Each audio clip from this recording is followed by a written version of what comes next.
بسم اللہ الرحمن الرحیم۔ امیر المومنین کا خطبہ نمبر 1۔ اس خطبے میں امیر المومنین علیہ السلام نے ابتدائی زمین اور آسمان اور پیدائش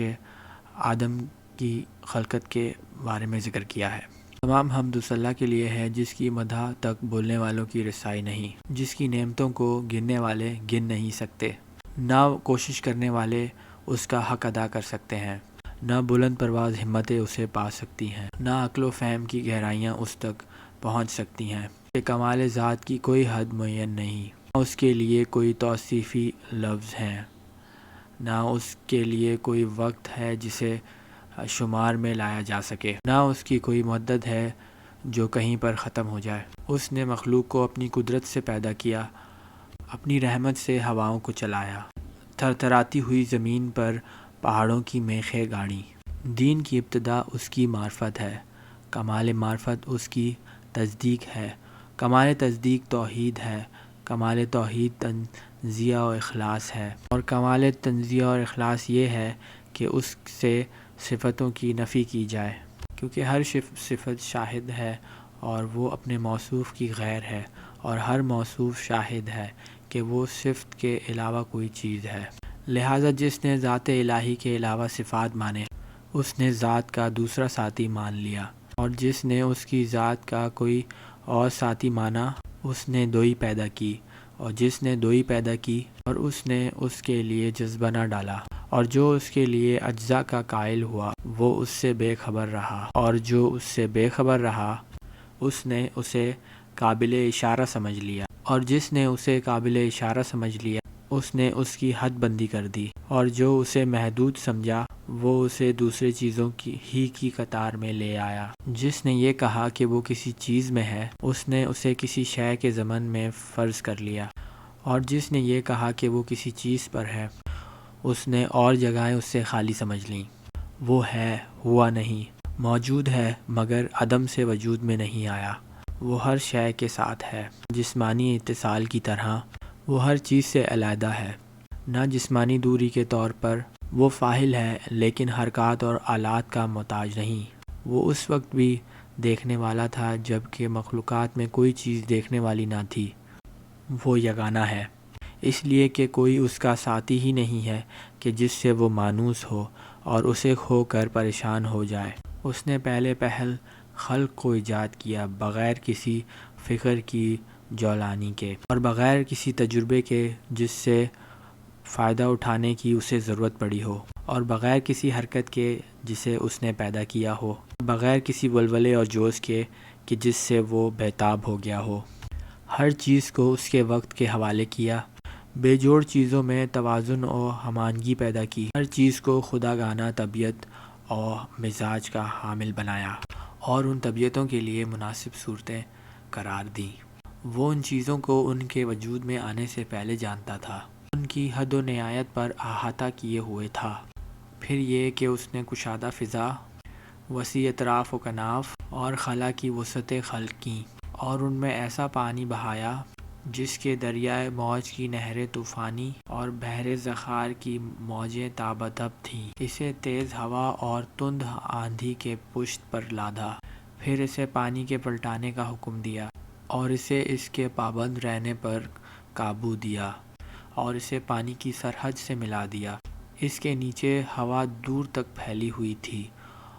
اور اوپر پانی ٹھاٹھیں مار رہا تھا۔ پھر اللہ سبحانہ نے پانی کے اندر ایک ہوا خلق کی جس کا چلنا بانجھ بے ثمر تھا، اور اسے اس کے مرکز پر قرار رکھا، اس کے جھونکے تیز کر دیے اور چلنے کی جگہ دور دراز تک پھیلا دی۔ پھر اس ہوا کو مامور کیا کہ وہ پانی کے ذخیرے کو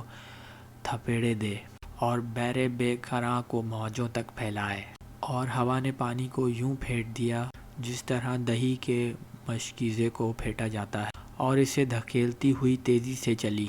جس طرح خالی فضا میں چلتی ہے، اور پانی کے ابتدائی حصے کو آخری حصے پر اور ٹھہرے ہوئے کو چلتے ہوئے پانی پر پلٹنے لگی، اور تابادب پانی جھاگ دینے لگا۔ اللہ نے وہ جھاگ کھلی ہوا اور کشادہ فضا کی طرف اٹھائی اور اس سے 7 آسمان پیدا کیے۔ نیچے والے آسمان کو رکی ہوئی موج کی طرح بنایا اور اوپر والے آسمان کو محفوظ چھت اور بلند عمارت کی صورت میں اس طرح قائم کیا کہ نہ ستونوں کی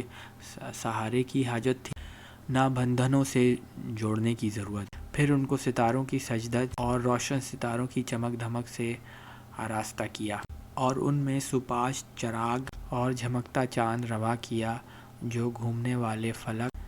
چلتی پھرتی چھت اور جنبش کھانے والی لو میں ہے۔ پھر خداوند عالم نے بلند آسمانوں کے درمیان شخافت پیدا کیے اور ان کی وسطوں کو طرح طرح کے فرشتوں سے بھر دیا۔ کچھ ان میں سر بسجود ہیں جو رکوع نہیں کرتے، کچھ رکوع میں ہیں جو سیدھے نہیں ہوتے، کچھ صفے باندھے ہوئے ہیں جو اپنی جگہ نہیں چھوڑتے، اور کچھ پاکیزگی بیان کر رہے ہیں جو اکتاتے نہیں۔ نہ ان کی آنکھوں میں نیند آتی ہے، نہ ان کی عقلوں میں بھول چوک پیدا ہوتی ہے،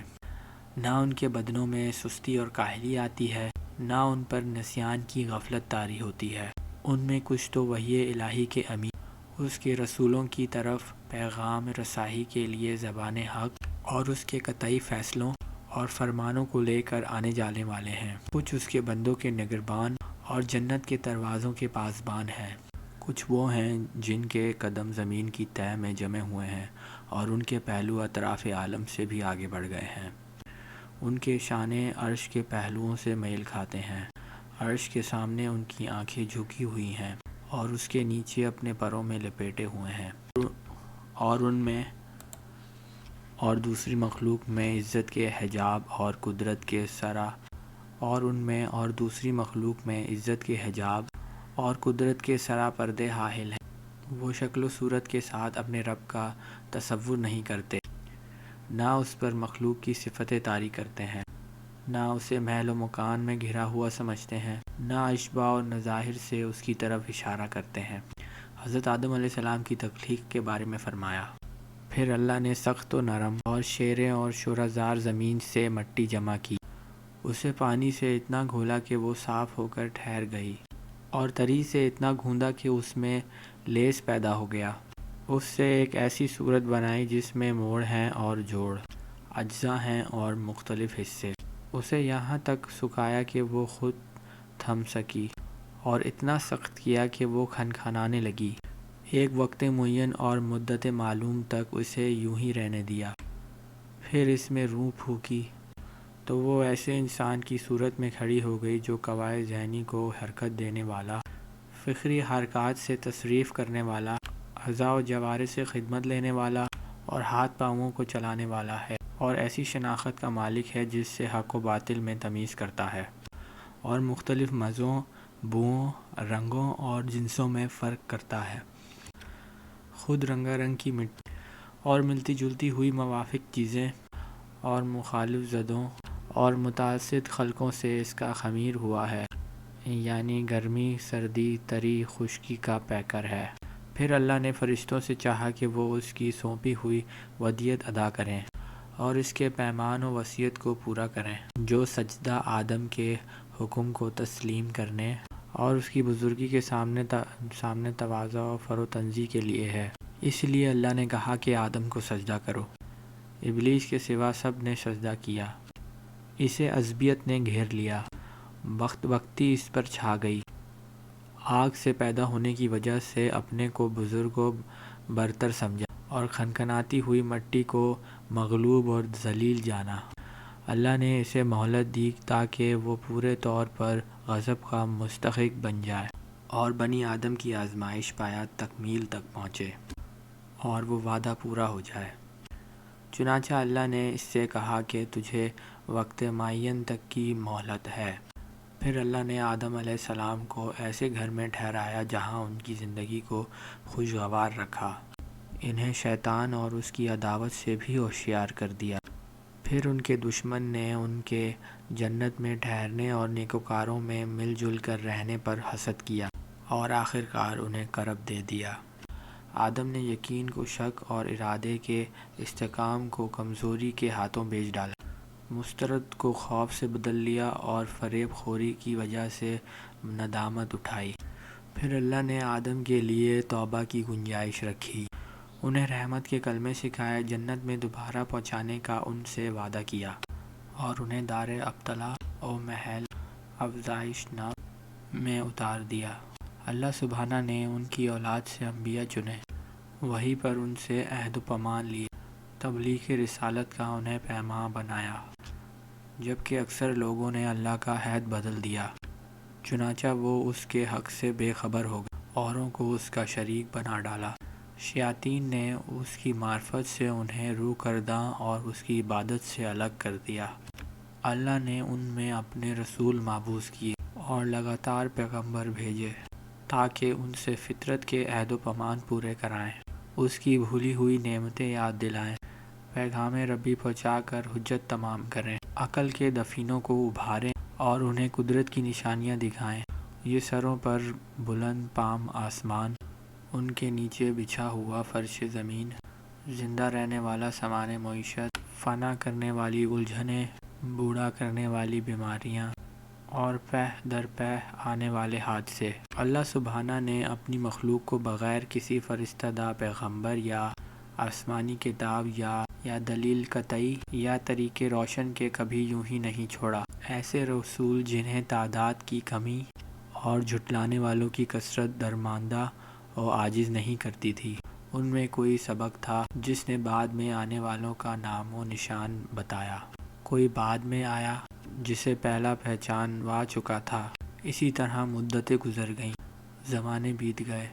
باپ داداؤں کی جگہ پر ان کی اولادیں بس گئیں،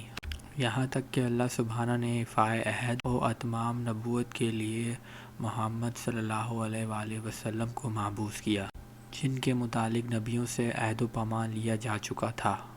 جن کے علامت ظہور مشہور، محل و ولادت مبارک و مسعود تھا۔ اس وقت زمین پر بسنے والوں کے مسلک جدا جدا، خواہشیں مختلف و برگزیدہ اور راہیں الگ الگ تھیں، یوں کہ کچھ اللہ کو مخلوق سے تشبیہ دیتے،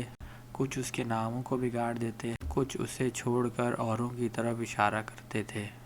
خداوند عالم نے آپ صلی اللہ علیہ وآلہ وسلم کی وجہ سے انہیں گمراہی سے ہدایت کی راہ پر چلایا اور آپ صلی اللہ علیہ وآلہ وسلم کے وجود سے انہیں جہالت سے چھڑایا۔ حضرت تم میں اس طرح کی چیز چھوڑ گئے جو انبیاء اپنی امتوں میں چھوڑے چلے آئے تھے، اس لیے وہ طریق واضح و نشانے محکم قائم کیے بغیر یوں ہی بے قید و بند انہیں نہیں چھوڑتے تھے۔ پیغمبر صلی اللہ علیہ وآلہ وسلم نے تمہارے پروردگار کی کتاب تم میں چھوڑی ہے، اس حالت میں کہ انہوں نے کتاب کے حلال و حرام، واجبات و مستحب، ناسخ و منسوخ، رخص و عزائم، خاص و عام، امر و امثال، مقید و مطلق، محکم و متشابہ کو واضح طور پر بیان کر دیا، مجمل آیتوں کی تفسیر کر دی، اس کی گتھیوں کو سلجھا دیا۔ اس میں کچھ آیتیں وہ ہیں جن کے جاننے کی پابندی عائد کی گئی ہے، اور کچھ وہ ہیں کہ اس کے بندے اس سے ناواقف رہیں تو مذائقہ نہیں۔ کچھ احکام ایسے ہیں جن کا جواب کتاب سے ثابت ہے اور حدیث سے ان کے منسوخ ہونے کا پتہ چلتا ہے، اور کچھ احکام ایسے ہیں جن پر عمل کرنا حدیث کی روح سے واجب ہے، لیکن کتاب میں ان کے طریق کی اجازت ہے۔ اس کتاب میں بعض واجبات ایسے ہیں جن کا واجب وقت کے ساتھ وابستہ ہے اور زمانہ آئندہ میں اس کا واجب برطرف ہو جاتا ہے۔ قرآن کے محرمات میں بھی تفریق ہے، کچھ کبیرہ ہیں جن کے لیے آتش کی دھمکیاں ہیں، اور کچھ صغیرہ ہیں جن کے لیے مغفرت کے توقعات پیدا کیے۔ کچھ عمل ایسے ہیں جن کا تھوڑا سا حصہ بھی قبول ہے اور زیادہ سے زیادہ اضافے کی گنجائش ہے۔ بسم اللہ الرحمن الرحیم۔ اس خطبے میں حج کے سلسلے میں فرمایا، اللہ نے اپنے گھر کا حج تم پر واجب کیا، جسے لوگوں کا قبلہ بنایا،